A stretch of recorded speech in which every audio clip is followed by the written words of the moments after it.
Мынакей азыр баарыңар эс алып барып атасыңар. Карасаң тоо коюнунда жүрөсүңөр баарыңар. Көлдүн ити жанында жүрөсүңөр, субханалла. Bir жакшы bir көлдүк аксакал бар. Менен тааныш көптөн бери аябай силейт. Молдокен кандай телефон жаап турат. Анан bir конокко барсак, субханалла, молдокен бүгүн кечинде көлгө түшпөй эле коет. Таңгамал чөлдө. Көл тазаланып калсын деп. Таңгал көл эмне дейт? Молдокен дейт, көлдүн ичи азыр туалет болуп калган дейт. Баягы түшкөнү киришет да, туалет жакында жок, ошонун ичинде зар ушата берет. Анан ошондой бир мезде саңыркып жанагы туалетте ажакканы сасып калат дейт. Анан көл ушундай экен байкуш, ары толкуп, бери толкуп, ар жакта сүйрөп жөнөйт экен. Анан кийин таңгамал түшсөң дейт, мына көл таза болот дейт. Эми ушунча мына керек болсо сен жакшы мүнөзүң, жакшы адебиңди көлгө да көрсөтүшүң керек экен шариятта. Шариятыбызда bir сонун сөз бар. Бир нерсе айтайын мынакей. Мончо бар го жанагында, душ, мончо.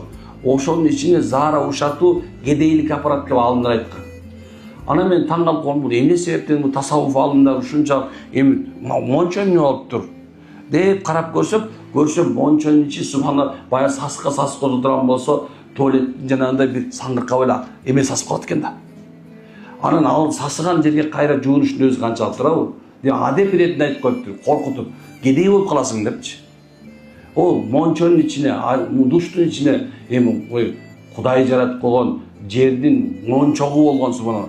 Кыргызда жердин мончогу болчу. О, тиякта Байкал деген көл бар экен, таптаза турук суу ичсең болот экен Россияда.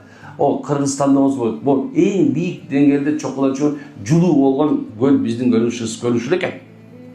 Эми ошонун ичине субханалла бейбактар, бетбактар деп койсо зар ушатып отурат экен да, туурабы? Мен айткам, көлдүк адамдар айтып атат да, күндүзү түшпөш керек бул каптыр уже. Мына ошондой, ошол сенен адебиңди керек болсо түшүп аткан көлүңгө да көрсөтүшүң керек.